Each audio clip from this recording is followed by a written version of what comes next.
Hi, I'm CJ Almrig with Transwest Truck Trailer RV in Frederick, Colorado. If you're in the market for a stock combo, this is a really cool one behind us. This is a Cimarron Lonestar. This is a 2024 model that we're going to show you. It's a 24-footer. We're going to take a look at the drawing so you can kind of see how it's laid out. I'll show you a couple specs on this trailer. Like I mentioned, 24 foot on the floor. This one here is going to be your standard width, so it's 6'10 wide, standard height 7'1 tall. Now this one has a 6-foot front dressing room on it, so you're going to end up with 18 foot of usable load space on this one. Center gate that's going to cut it in half. But on this one here, this is a really unique setup because this is, on that front tack, is a dual tack setup. So you can work off of both sides of this trailer. So we'll walk you through some of the options on it. With it being a Cimarron, you're all aluminum construction, 8-year structure warranty, 3-year hardware warranty, 1 year no questions asked warranty on your wheels and tires. So if you catch a blowout, road debris, catch a nail, it can't be patched, they'll stand behind it 1 year of owning it. So nice little, warranty to stand behind the trailer itself. But we'll walk you through the construction and options.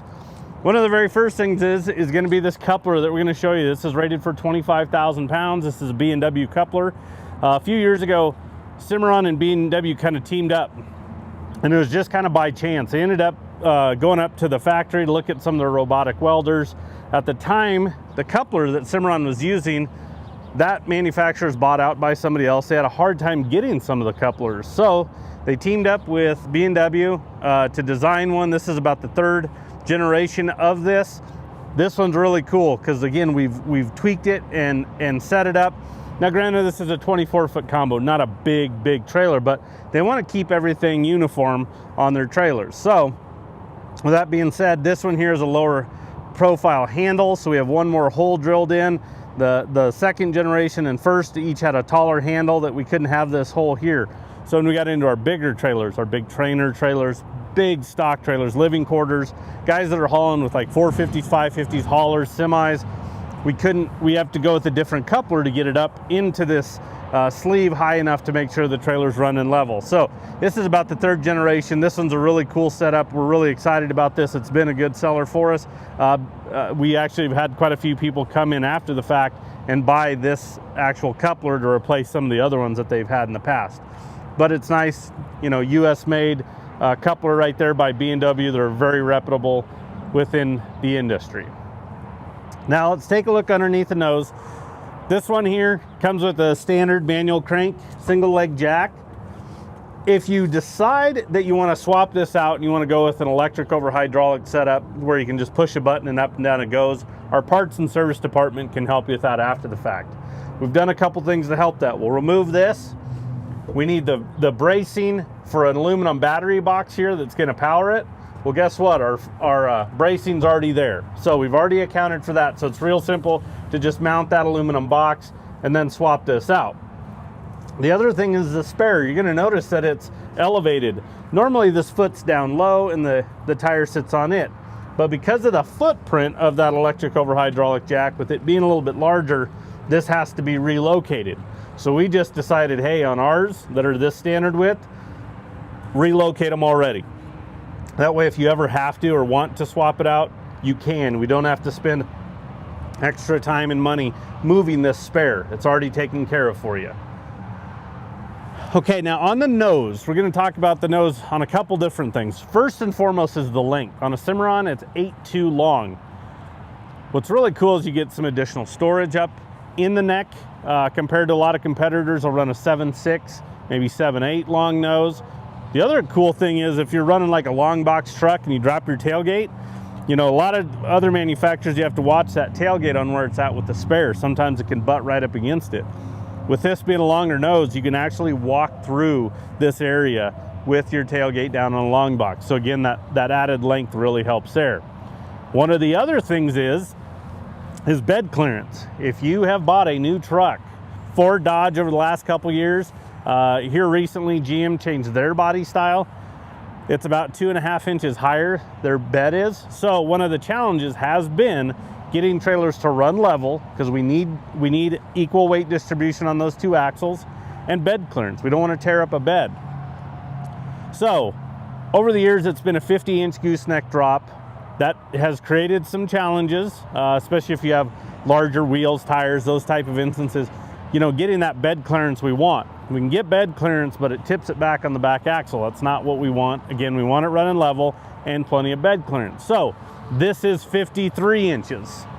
I know I took a long ways around to get to it, but this allows us about typically somewhere in that, you know, a minimum of 6.5 inch bed clearance. That's what I like as a minimum. If not, I want to see about 8. That's about 8.5 right there where my thumb to pinky is. That's more than likely what we're going to see on some of these newer trucks that come in. We can adjust that coupler, making sure it's running level, making sure you have bed clearance. I'll never say that you can't get into a bed of a new truck. Certain situations can occur, and I don't want you to call me a liar as far as that's concerned, because those things do happen. But we're drastically going to reduce the chances of that happening by what we've done with a 53-inch gooseneck drop, that coupler that we can adjust in today's world with these newer trucks. Again, tearing up a bed on one of these real expensive new trucks is not fun. So obviously, if you're running a flatbed, no worries there. You're totally fine. But on these newer trucks with beds, that's something to consider. And again, all of our using trailers like this here will have a 53-inch gooseneck drop. We'll take it a case-by-case basis, maybe air ride, bigger, you know, 17.5, 19.5-inch wheels that elevate the box itself. We might look at it and leave it at 50, but most of these right here are going to be set for that 53-inch gooseneck drop. You're going to notice that that one's charcoal sheeting too. That's a real popular color. When we get out of this tack room, I'll shut this tack door so you can get a real good look at it. White is standard, but if you go up to a different color, there is an upgrade charge there. Now here's this tack room that I was telling you, 6 foot. It's a straight wall on this one. So as you can see, I've got both doors open so we can see through this trailer, but both sides of this trailer are the same. So it's mirrored on both sides. What's fantastic about this setup is now you can tie up horses and tack off of each side of this trailer. Maybe you have a side, maybe whoever you're traveling with has a side. Keep those saddles, all their tack on that one side where you're tying horses and work off of that, which is fantastic. You don't have to decide, okay, who don't we like that's going to be on the other side of the trailer that's going to haul their saddles all the way around. Nope, you can work off of both sides of this. So with that being a 6 foot, you have this nice big 42-inch wide door. There's a reason for that, and I'll show you here in a minute. But you're going to have this fold-up step, making the transition going into this tack room very easy. As you can see, the saddle rack is swung in, and there's still space that you can walk in and out of this. That's part of that 42-inch door. On the door, 4-tier blanket pole rack on a gas shock, and then a brush tray. Throw those smaller miscellaneous items. As we get to driver's side, we will show you, but it's the exact same setup. Now, this 42-inch wide door, as you can see, I can step in, I can have this swung in, I can have saddles on these pads. I have plenty of room. It's on a gas shock as well. When it swings out, I can still walk through here. So that's where that 42-inch wide comes into play. These guys here can all be adjusted. Maybe you want to take one off, maybe you want to add one, maybe you want to change the spacing. You just loosen the nut, slide them where you want, tighten it up, and you're in business. But when you go to swing it in, this is where the other part of the 42-inch wide door comes into play. Look at the clearance that we have there. That's somewhere in that about 10 inches or so, maybe 11 inches from there to there. So if we have saddles on this and we have a narrower door, which a lot of other competitors will do, they'll throw on like a 36-inch wide door. Well, now you narrow that down, you start bringing saddles in and out, and they're gonna be dragging on this door frame. So definitely a nice feature there. Again, that step makes it real easy coming in and out of the tack room. You know, there you have that bottom rail that you have to worry about, so it makes it nice and easy to step in. Then when you get in here, up in the nose, like I mentioned, 8'2" long, so we have a lot more depth to this nose. So there's a lot of storage space up here. You know, you can throw a mattress, bedrolls, sleeping bags, whatever you want. Spend a night or two in here, no problem. You've got windows so you can see out. It also creates a cross breeze by having those. If we look over to my left here, you're going to notice this tray. This is actually going to be storage for our plexiglass that I'll show you here in a minute. Have a set of bridle hooks right here. Again, on both sides, as far as the tack is concerned on this trailer, it's set up the same way. So we have a set of hooks here. There's going to be a set of hooks over on the right as well. and you're gonna have a clothes bar that's on that right-hand side, so you can hang some clothes up there, just keeping things nice and organized if need be. On the gooseneck drop wall, you're gonna get a 12-inch boot box. Now this guy here, as you can see, it's off the wall a little bit on each side. We just wanted a little bit of clearance with our swing outs, but it's nice to have these boot boxes. Great for storage, throwing smaller items that can roll around. You can use it as a bench just to sit down if you're hanging out in here, or if you are hopping up into the nose, you can use it as a step and hop up in that area. On the back partition wall, it's all fully carpeted, so everything's carpeted where the tack is as far as that wall's concerned. You have these aluminum powder coated hooks, so they're really strong. It's a design that Cimarron's come up with, so they're really stout. And then again, you've got the two swing outs, but you know, there's still floor space in here. There's still move to maneuver around. That's because of that 6 foot. 5 is just a little too tight in this type of a setup, and 4 is dang near impossible just because of the size of the door and the framing we need for those. So this 6 foot has become a really good option and setup for this type of a trailer. And then within each door, you're actually gonna have a switch. So we have these LED lights that are above the doors and then one up in the nose. But as you can see, we can come in, we can turn some lights on either side of the trailer. So no matter what side you hop in on, you can actually turn these lights on and have some actual light coverage.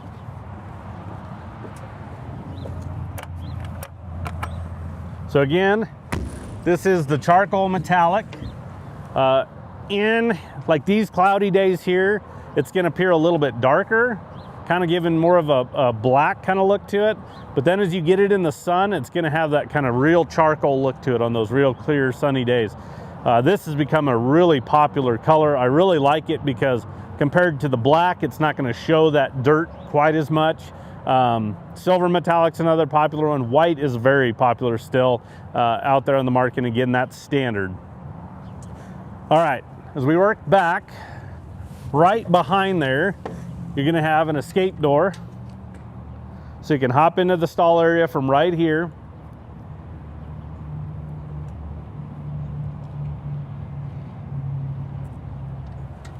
You can throw a padlock on this door and the back door that we'll show you. And then we have our 2 rows of plexiglass. So again, I told you about the tray inside. What we have is they've got notches, and on their Lonestar models, these stock trailer models, this track and this notch is built into all of them. So like in this instance here, from that point forward is 4 foot. So they try to keep them in 4 foot sections for you to handle. That's how they build that tray in there. And then from there back, they'll try to do some 4 foots. They might have to do a little bit shorter, depending on the trailer itself. But with that being said, it's a little easier to handle. And you know, it's just when you get a longer piece, like an 8 foot piece, it's really hard, especially with the angles that you're trying, and it's up above your head and you're trying to get them in there. So the 4 footers work really well. I will tell you this is one just piece of advice I will give you. When you pull this plexiglass out, it's good to keep like a roll of painter's tape, masking tape, and a Sharpie, something. So when I take out passenger side lower, I'm gonna tape that together and write it on there. Same thing with the upper, and I'm gonna put those sections in that tray. That way when I go to put them back, it's real simple. I don't have to figure out, okay, this piece goes here, this piece goes here. A lot of those, because on the other side, granted this is a straight wall, so the stall size is square as far as that's concerned, but we have an escape door, so we have some different pieces. So it just saves a lot of hassle down the road when you go to put them back in if you just take those extra little steps. On each side, you're gonna get 2 tie rings. If you wanna add more, no problem. As long as wherever there's an upright post, we can add more tie rings for you. That's really simple to do. You have a 16-inch awning light there in the middle. There's gonna be 1 on each side and then an 8-inch on the rear. But that way you have, again, more light coverage as you're tacking up. All right, axles. We have 2 7,000-pound Dexter rubber torsion axles. Electric brakes. So you're gonna need an integrated brake controller or an aftermarket if your truck doesn't have one. 16-inch aluminum wheels. This is the silver with the black accent. It really ties in well with the extrusion, the smoked plexiglass, and then the charcoal color on this trailer here. Again, you've got 1 year, no questions asked warranty on these tires. So again, if you have an issue, you're not going to go through Cimarron for that part of it. You're going to go through Lion's Head, who is their supplier for wheels and tires.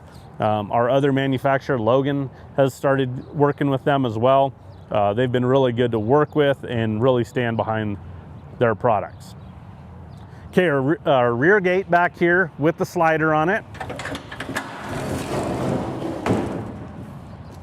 So again, this opening is so we don't have hardware really sticking out into that opening, but if you need to, you know, butt up against an alleyway, butt up against another trailer, bouncing something across in a parking lot, you do have that slider capability, and then you've got the swing gate as well. So slider with the swing on this one here. Here's that 8-inch awning light at the back I was telling you about. So again, you have a light at the back. They're all on individual switches. They're all right here. So I can run either side, this rear, and then we have interior lights, LEDs in here. These are the same lights that are in the Tack room. Those are those big OptiBrite lights. They put out a ton of light, and they're LEDs, so not a big power draw. All right, so we get in this stock area. Again, we have 18 foot of usable space, cut it in half with the gate. As you can see, kick mat all the way around. We really feel like this is a nice feature to add on to these.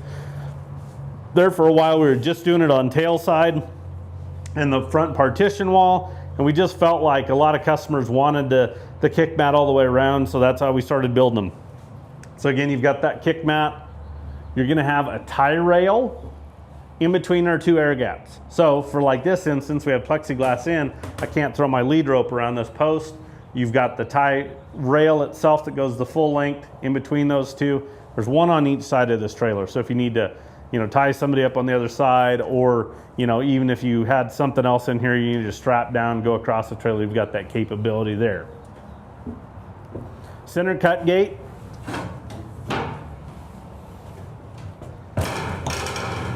It's got a paddle latch here, heavy UHMW plastic, so it's real stout, but we don't have metal to metal contact rattling. There is a release on the outside, but you can just pull this guy here and releases the gate. But I like the slam latch aspect of it just from a safety standpoint. And then when you go to actually open it and put it against the other wall, it's actually got a latch up here that's going to connect up to the roof and lock into place. So if we wanted it open, we have that. All the manufacturers are going to recommend gates are in the shut position whenever possible. We understand their circumstances where it needs to be open, but they're always going to recommend that on center gates, you know, actual horse dividers. That's because they're only hinged on one side and you have that weight on the other end that can potentially move. So, but it is nice that that actually latches up on the pin, and then it's got a foot down on the floor itself. Now let's talk about floor. On this one here, it's got rubber mats. So with this being all aluminum trailer, you're gonna need to pull these rubber mats at least once a year, depending on usage. Clean this guy out, power wash it, just assess the floor. It's a good thing to buy some baking soda, spread that out. It'll actually counteract the acidity of urine. So let it dry, put that down, then put your mats back in. But what's underneath here is what, again, really separates Cimarron from everybody else. This is the industry's best floor. So it's a 12-inch deck. It's tongue and groove, it locks into place, but 4-inch centers. So those are those I-beams that run across the full length of the trailer. So wherever you're having a horse, any type of cattle in here, wherever they're gonna stand, they're standing on a support beam. So again, the industry's best floor. That really, in my opinion, is a good way to tell quality build of an all aluminum trailer. Just crawl underneath and look at the floor and it'll tell you. You'll see those centers spread apart. It's not as well built, cheaper made trailer as far as I'm concerned. Now, we'll flip to the other side and go up to the roof. So this is standard on every single Cimarron. So it doesn't matter if it's this combo, a 8-horse trainer trailer, a big living quarters, they're all gonna have this roof. So it's a 1/2-inch thick reinforced insulated roof. Again, standard on every single Cimarron. This stuff is stout. I can walk on this roof. It takes 150 pounds per square foot. So it'll take substantial hail, but I can walk on it and it won't dent it. So if you notice the bars that go across, these are more of a rectangle. This is what a lot of the competitors use for their upright posts. Well, we have that added strength of that roof, so we don't necessarily need a stouter roof bow itself. So if I have a 20-foot stick of this and I have it in my hand, it'll wobble. I use the example of a noodle. I mean, it'll just wobble all the way down. A Cimarron post, you can see it here on the sides, is more of a square. It's the same amount of aluminum in these two right here, but this is more of a square form right here. It's not a perfect square, but dang close to it. If I take this in a 20-foot stick, it's like a pencil, one fluid motion, so a lot stouter. But because of the strength of the roof, we don't necessarily need that. We also want it to have a little bit of an arch, a little bit of a bow to it. So that's why they put those up there. The other benefit you're gonna get is what it does for stall area. Versus an aluminum sheeted roof, this roof right here will keep it about 20% cooler. So if you're traveling real hot summer months, it makes a big difference in just comfort level for the animals. Not necessarily on a stock trailer, but like the horse trailers that are all sealed up. If you come in on our really hot days in the summertime, we take you from one manufacturer to another, you'll notice the heat in the aluminum roof trailers, and when we get you to a Cimarron, you will physically tell a difference in just the comfort level within that, and that's because of that insulated roof. So over here on driver's side, here's that release I was telling you for that center gate. So you do have a release out here. Another 16-inch LED awning light up there, about middle of that stall area. 2 tie rings. Again, if you want to add more, we can do that. And then as we work forward, again, here we go. Tack room setup, the exact same. 42-inch wide door, 4-tier blanket pole rack on a gas shock, brush tray, swing out saddle rack, and then the fold up step. And again, you've got the light switch on this side of the trailer for the light right above this door. So again, whichever side you hop in on, you've got light coverage. Real simple to use those. These doors are just massive as far as the framework goes on them. So they're really stout. And then you're gonna get welded hinges with greaser. So if you need to maintain those, if you get a squeaky hinge, rather than trying to, you gotta heat them up on the welded hinges, try to get some grease or any type of lubricant into them. This one here, you can actually just put a gun to it, put grease to it, open and close it. This brass rod in the middle, you can just kind of see it there. Actually has a groove cut into it. So as you open and close that, it's wanting to feed that grease throughout that whole hinge. All right, so a really cool 24-foot stock combo we have here. I'm gonna give you the stock number on it just for reference. Again, it's a 2024 Cimarron Lonestar Stock Combo 5N 231677. We do take trade-ins, so if you're looking to upgrade, downsize, we can help you out there. Financing is available and delivery is an option. So we can ship these trailers anywhere and bring it right to your doorstep. So give us a call. Anybody on our sales team can help you out. That number is 303-684-3400. We appreciate you tuning in. Have a good day.